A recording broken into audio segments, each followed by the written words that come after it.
और देखिए इसी बीच नई दिल्ली से भी इस वक्त एक बड़ी खबर सामने आ रही है। नीट यूजी 2026 पेपर लीक मामला, और इस मामले में सीबीआई ने केस दर्ज किया है। शिक्षा मंत्रालय से मिली शिकायत के आधार पर एफआईआर दर्ज हो चुकी है।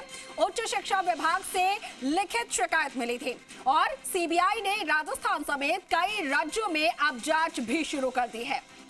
तो देखिए लगातार इस पूरे मामले को लेकर विपक्ष के द्वारा भी सीबीआई जांच की मांग की जा रही थी। उसके बाद अब सीबीआई के द्वारा मामला दर्ज कर लिया गया है, केस दर्ज कर लिया गया है। बताया जा रहा है कि शिक्षा मंत्रालय से लिखित में शिकायत मिली उच्च शिक्षा विभाग के द्वारा, और उसके बाद फिर सीबीआई ने राजस्थान समेत कई राज्यों में जांच शुरू कर दी है। तो देखिए देश भर में लाखों छात्रों ने डॉक्टर बनने का सपना लेकर नीट यूजी परीक्षा दी थी, लेकिन पेपर लीक की आशंका के चलते अब इस परीक्षा को रद्द कर दिया गया और सीबीआई को इस पूरे मामले की जांच सौंप दी गई है। राजस्थान एसओजी शिकायत के आधार पर सबसे पहले मामले में कार्रवाई करती हुई नजर आ रही है।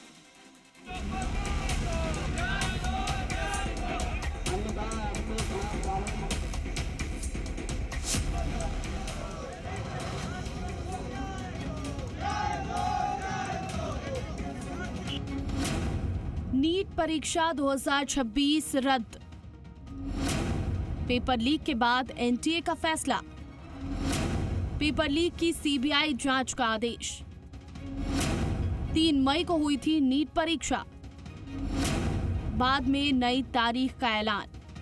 पेपर लीक का साया नीट की परीक्षा पर भी पड़ गया, जिसके बाद नेशनल टेस्टिंग एजेंसी ने नीट 2026 परीक्षा को रद्द कर दिया है।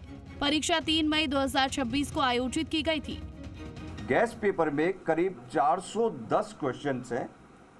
उन 410 क्वेश्चंस में से तकरीबन 120 क्वेश्चन केमिस्ट्री में आए हुए बताए जाते हैं। वो गैस पेपर इन लोगों के बीच में, इन बच्चों के बीच में आज से नहीं, वो काफ़ी एग्ज़ाम के करीब 15 दिन पहले, महीना भर पहले तक उनके पास में ये आ रखा था।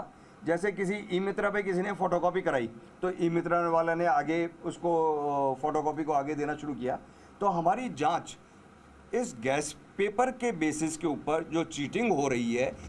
एजेंसी ने जारी बयान में कहा कि 3 मई 2026 को आयोजित हुई नीट यूजी परीक्षा अब दोबारा कराई जाएगी। नई परीक्षा की तारीखें जल्द घोषित की जाएंगी। मैं तो यही मानती हूँ कि ये सही हुआ है, क्योंकि कुछ लोगों की वजह से हमारे इतनी साल की मेहनत पूरी वेस्ट हो रही है। इससे अच्छा है कि हम वापस रीनीट देंगे और अच्छा स्कोर करने की कोशिश करेंगे। एटलीस्ट हमारा साथ जो बुरा हुआ है वो तो नहीं होगा। एनटीए का फैसला सही है, इससे जो डिजर्विंग स्टूडेंट्स है उन्हीं को सीट मिलेगी, और जो पेपर देख चुके थे वो उसके लायक नहीं है, और जो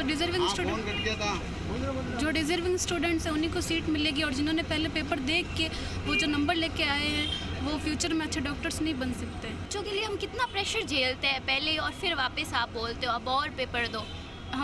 हमारे लिए हर बार पेपर एक बार तो फिर हमें कितना प्रेशर झेलना पड़ता है पूरे साल। नीट परीक्षा 2026 रद्द। सीकर झुंझुनू में परीक्षा से 2 दिन पहले स्टूडेंट्स को गेस्ट पेपर मिला। 720 में से 600 नंबर के प्रश्न गेस्ट पेपर में थे। करीब 120 से 140 प्रश्न हूबहू परीक्षा में आए। फिजिक्स, केमिस्ट्री और बायोलॉजी के 300 से ज्यादा सवाल थे। गेस्ट पेपर केरल में पढ़ने वाले चूरू जिले के एमबीबीएस स्टूडेंट ने सीकर में अपने दोस्त को भेजा। इसके बाद ये पेपर सीकर के एक पीजी संचालक को मिला। उसने ये पेपर अपने यहाँ रहने वाले स्टूडेंट को दे दिया। परीक्षा होने के बाद सीकर के एक पीजी संचालक ने उद्योगनगर थाने और एनटीओ को ये शिकायत दी। एसओजी की टीम ने सीकर और झुंझुनू में जांच शुरू की। एसओजी की टीम 9 मई को सीकर पहुंची। एसओजी ने सीकर से 3 लोगों को पकड़ा। अब तक 13 से ज्यादा लोगों को हिरासत में लिया गया। मामले की जांच अब सीबीआई को सौंपी गई। छात्रों को दोबारा रजिस्ट्रेशन नहीं करना होगा। 22 लाख से ज्यादा छात्रों की दोबारा परीक्षा होगी। पुराना आवेदन और परीक्षा केंद्र मान्य रहेगा। सभी छात्रों की फीस वापस की जाएगी। एनटीए ने हेल्पलाइन नंबर जारी किया। जानकारी एनटीए की आधिकारिक वेबसाइट पर जारी होगी। सोशल मीडिया अफवाहों पर भरोसा न करने की अपील। एजेंसी ने कहा कि एग्जाम सिस्टम में पारदर्शिता बनाए रखने और निष्पक्ष और विश्वसनीय परीक्षा तय करने के लिए ये कदम उठाया गया है। एनटीए ने छात्रों, अभिभावकों और आम लोगों से अपील की है कि वे केवल आधिकारिक सूचनाओं पर ही भरोसा करें। अब पेपर लीक मामले की जांच में राजस्थान पुलिस की स्पेशल ऑपरेशन ग्रुप एसओजी 2 बड़े एंगल पर काम कर रही है।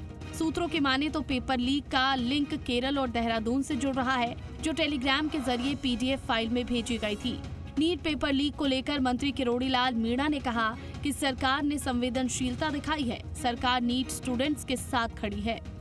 अगर ये राजस्थान के एसओजी इतनी गहराई से तथ्य नहीं जुटाती तो उनका भविष्य बर्बाद था, क्योंकि वो लोग डॉक्टर बन जाते जो कॉम्पिटेंट नहीं थे।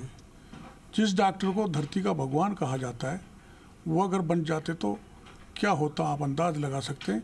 और हमारी एसओजी ने इतनी जल्दी तत्परता से ये पता करके एनटीयू को रिपोर्ट कर दिया पेपर परीक्षा लीक हुई है, जिसके कारण संवेदनशीलता देखो सरकार की कि एनटीयू ने पेपर रद्द कर दिया।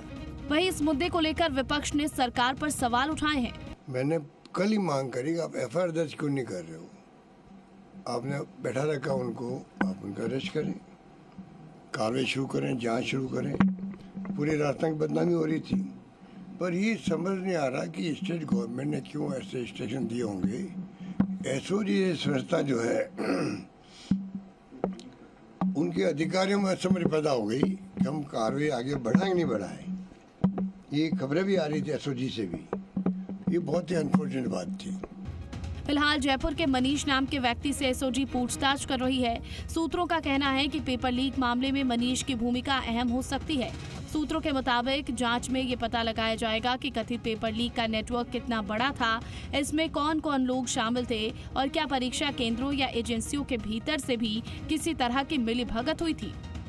नीट यूजी 2026 एग्जाम को लेकर एक बड़ा फैसला लिया गया है। एनटीए ने भारत सरकार के अप्रूवल के बाद में इस एग्जाम को रद्द कर दिया गया है।